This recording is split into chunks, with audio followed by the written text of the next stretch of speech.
Hello, ഇന്ന് നമുക്ക് കുറച്ച് ഡ്രസ്സൊക്കെ പർച്ചേസ് ചെയ്യാൻ പോവാം കേട്ടോ.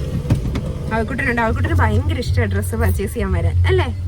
അതാ ഈ ചൂടത്ത് ഇതുപോലത്തെ ഇത്രയും വലിയ കട്ടിയുള്ള ഉടുപ്പൊക്കെ ഇട്ട് വന്നേക്കുന്ന എൻ്റെ കുഞ്ഞ് ഷോപ്പിംഗ് ചെയ്യാനുള്ള ഭയങ്കരമായ ഇഷ്ടം കൊണ്ട്.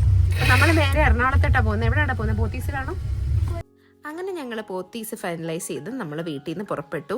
നേരെ ഇനി പോത്തീസിലേക്ക്. നമുക്കിവിടുന്ന് ഓൾമോസ്റ്റ് ഒരു 51 minutes ആണ് അവർ പറയുന്നത് GPS പ്രകാരം. പിന്നെ നമ്മൾ വണ്ടി ഓടിക്കുന്ന സ്കിൽ അനുസരിച്ചിരിക്കും നമ്മൾ എത്തുന്നത്. പിന്നെ ട്രാഫിക് ഒരു കാര്യമാണ്.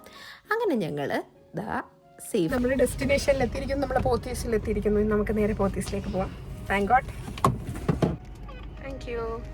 നമ്മൾ വന്നതൊരു വർക്കിംഗ് ഡേ ആയതുകൊണ്ട് അത്രയ്ക്ക് അധികം തിരക്കില്ല. പക്ഷേ ഉച്ച കഴിഞ്ഞ സമയം ആയതുകൊണ്ട് അത്യാവശ്യം തിരക്കുകൊണ്ട് തിരക്കില്ലാതെയില്ല. അവിടെ റംദാൻ മുബാറക്ക് ഒക്കെ എഴുതി വെച്ചിട്ടുണ്ട്. റംദാൻ മാസം ആയതുകൊണ്ട് അതിനോട് അനുബന്ധിച്ചുള്ള സെലക്ഷൻസും കാര്യങ്ങളും വന്ന് തുടങ്ങുന്നേ ഉള്ളൂ. ഇനി ഒരു മാസത്തോളം ഉണ്ടല്ലോ. അപ്പോഴത്തേക്ക് ഇങ്ങനെ കയറി വരുമ്പോൾ ഇവിടെ എല്ലാം ഇങ്ങനെ അറേഞ്ച് ചെയ്ത് വെച്ചിരിക്കുന്നു. നമ്മളോട് എവിടെ പോകണം എന്നൊരു തിരക്കും. അപ്പം നമ്മൾ പറഞ്ഞു സാരി വാങ്ങിക്കാൻ പോകണം. സാരി അപ്പോൾ ഗ്രൗണ്ട് ഫ്ലോറിൽ തന്നെയാണ്, നേരെ അങ്ങോട്ട് വിട്ടു എന്ന് പറഞ്ഞു. അപ്പം നമ്മൾ നേരെ അകത്തോട്ട് പോവുകയാണ് സാരി സെലക്ട് ചെയ്യാൻ. അവിടെ എന്ന് വെച്ച് കഴിഞ്ഞാൽ ഓരോ ടൈപ്പ് സാരി എഴുതി വെച്ചിട്ടുണ്ട്. ആ ടൈപ്പ് സാരി നമുക്ക് അവിടെ പോയി ചൂസ് ചെയ്യാൻ പറ്റും. പിന്നെ അതുപോലെ ഇത് നോക്കിക്കേ, സ്റ്റോക്ക് ക്ലിയറൻസ് സെയിൽ എന്നൊക്കെ പറഞ്ഞ് ഇടയ്ക്കിടയ്ക്ക് നല്ല വിലയുള്ള സാധനം ഏതാണ്ട് പകുതിയോളം ഡിസ്കൗണ്ടിൽ നമുക്ക് കിട്ടുകയും ചെയ്യും. പിന്നെ ഞങ്ങൾ രണ്ടാമത്തെ ഫ്ലോറിലോട്ടൊന്ന് പോയി. അത് വെറുതെ പോയതാണ്. ഇവിടെ മെയിനായിട്ടും വലിയ പാർട്ടി അല്ലെങ്കിൽ കല്യാണം അതൊക്കെ ആയിട്ട് ബന്ധപ്പെട്ടുള്ള ഡ്രസ്സാണുള്ളത്. അതൊന്നും നമുക്ക് ആവശ്യമില്ല. കുറച്ച് നേരം കറങ്ങിയപ്പോൾ ഞങ്ങൾക്ക് വിശന്നു. ഞങ്ങൾ നേരെ ഫുഡ് കോർട്ടിലിട്ട് പോയി. അത് ഏറ്റവും ടോപ്പിൽ ഫുഡ് കോർട്ടുണ്ട്. അപ്പം ഞാൻ ഫ്രൈഡ് റൈസാണ് ഓർഡർ ചെയ്തത്. അവന് പൊറോട്ട മതിയെന്ന് പറഞ്ഞു. ബിരിയാണി ഇല്ലാത്തതുകൊണ്ട് ഞങ്ങൾ പൊറോട്ടയും ചിക്കൻ കറിയാക്കി, ബട്ടർ ചിക്കനിലും ആക്കി. എന്താണെന്നറിയത്തില്ല, ഈ ആൺപിള്ളേർക്കൊന്നും ഫ്രൈഡ് റൈസ് ഇഷ്ടമല്ല. എന്നാൽ പെൺപിള്ളേർക്ക് ഫ്രൈഡ് റൈസ് ഭയങ്കര ഇഷ്ടമാണെന്ന് കേൾക്കുന്നു. ഉള്ളതാണോ? നിങ്ങൾക്ക് അങ്ങനെ വല്ലതും തോന്നിയിട്ടുണ്ടോ? എനിക്ക് എന്തായാലും ഫ്രൈഡ് റൈസ് ഇഷ്ടമാണ്. ഈവൻ പ്ലെയിൻ ആണെങ്കിലും ഇഷ്ടമാണ്. പക്ഷേ കറിയുടെ കൂടെ കഴിക്കാനാണെങ്കിലും ഇഷ്ടമാണ്. അങ്ങനെ ഫ്രൈഡ് റൈസൊക്കെ കഴിച്ചു. ഞങ്ങൾ വെളിയിൽ നിൽക്കുകയാണ്. അപ്പോൾ അവനെ ഒന്ന് വാഷ്റൂമിൽ പോകണമെന്ന് പറഞ്ഞു. അതൊക്കെ വെയിറ്റ് ചെയ്ത് ഞാൻ അവിടെ നിന്നു. അങ്ങനെ ഞങ്ങൾ അവിടെ നിന്നെത്തിയിട്ട് നമ്മൾ നേരെ വെളിയിലോട്ട് ഇറങ്ങുകയാണ്.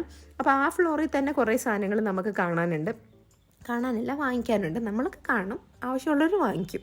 അപ്പോൾ പിന്നെ നമ്മളിതാ ഇതുപോലെ ടോയ്സ് ഏരിയയിലോട്ടൊക്കെ ഒന്ന് പോയി. അവന് ടോയ്സൊക്കെ ഒന്ന് കാണണമെന്ന് പറഞ്ഞു. പോയി കാണിച്ചു കൊടുക്കാൻ മക്കളെ, അതൊന്നും വലിയ ചിലവൊന്നും ഇല്ലല്ലോ എന്നും പറഞ്ഞതാ ഞാൻ വിളിച്ചോണ്ട് വന്നു. അങ്ങനെ അതുമൊക്കെ കണ്ടു. വീഡിയോ ഒന്നും എടുത്തോന്നില്ല. വീഡിയോ എടുക്കാനും കൂടെ പറഞ്ഞില്ലയോ എടുത്ത്. അവനോട് എനിക്ക് എൻ്റെ വീഡിയോ എടുത്ത് തരണം എന്ന് പറഞ്ഞ് ഭീഷണിപ്പെടുത്തി കൊണ്ടുവന്നതാണ്. അതാണ് എൻ്റെ തലയ്ക്ക് മുകളിൽ വെച്ച് വീഡിയോ എടുത്തുകൊണ്ടുവന്നിരിക്കുന്നത്. പിന്നെ നമ്മളൊന്ന് പോയി സാരിയൊക്കെ ഒന്ന് ട്രയൽ ചെയ്ത് നോക്കി. ഈ സാരി എങ്ങനെയുണ്ട് ഗൈസ്, എനിക്ക് കളർ ചെയ്യുന്നുണ്ടോ? അത് കഴിഞ്ഞപ്പോൾ ഞാൻ ഈ സാരി വെച്ച് നോക്കി. പിന്നെ ഈ സാരിയും കൂടെ ഒന്ന് ചെക്ക് ചെയ്ത് നോക്കി. പിന്നെ കുറേ സാരികൾ നോക്കി. ഇതിനകത്ത് ഏതെങ്കിലും സാരി എനിക്ക് ചേരുന്നുണ്ടോ എന്നൊന്ന് നിങ്ങളൊന്ന് കമൻറ്റ് ചെയ്യണേ. നിങ്ങളെന്താ കമൻറ്റ് ചെയ്യാത്ത? ഇടയ്ക്കിടയ്ക്ക് കമൻറ്റ് ചെയ്യണം കേട്ടോ. ഇതിനൊന്നും ചിലവൊന്നും ഉള്ളതല്ല. കമൻറ്റ് ചെയ്തു. പിന്നെ നമ്മൾ നേരെ പോയത് ചുരിദാറിൻ്റെ സെക്ഷനിലേക്കാണ്. ചുരിദാറല്ല, ഇത് പീസാണ്, നമുക്ക് തയ്ക്കാനുള്ള ചുരിദാറാണ്. അതും പല ഓഫറിലുണ്ട് കേട്ടോ. 1500 രൂപയ്ക്ക് 3 എണ്ണം, 2 എണ്ണം 1600 രൂപയ്ക്ക് അങ്ങനെയൊക്കെ ഉണ്ട്. ഈ ചുരിദാറൊക്കെ എനിക്ക് നന്നായിട്ട് ഇഷ്ടപ്പെട്ടു. പക്ഷേ 4000-5000 രൂപ ആയതുകൊണ്ട് ഞാൻ നോക്കിയിട്ട് അവിടെ തന്നെ വെച്ചു. പിന്നെ ആ ഡിസ്പ്ലേ ഇട്ടേക്കുന്നതിനും ഏതാണ്ട് 4000 ആ റേഞ്ചാണ്. പക്ഷേ അതെല്ലാം നല്ല സൂപ്പർ മെറ്റീരിയലാണ്. നല്ല വെറൈറ്റി കളക്ഷൻസ് ഓഫ് മെറ്റീരിയൽസ് ഇവിടെ ഉണ്ട്. എല്ലാം ഉണ്ട്, എന്തോ ഇല്ലാത്ത എല്ലാം ഉണ്ട്. കാശും കൊണ്ടിങ്ങി വന്നേച്ചാൽ മതി. അപ്പോൾ കുറച്ച് നോക്കി നമ്മൾ. പിന്നെ ഒരു 2 ചുരിദാറിൻ്റെ പീസ് എടുത്തു. ഇത്ര വിലയുള്ളതൊന്നുമല്ല, നമ്മൾ കോംബോ ഓഫറിൽ വരുന്നതാണ് എടുത്തത്.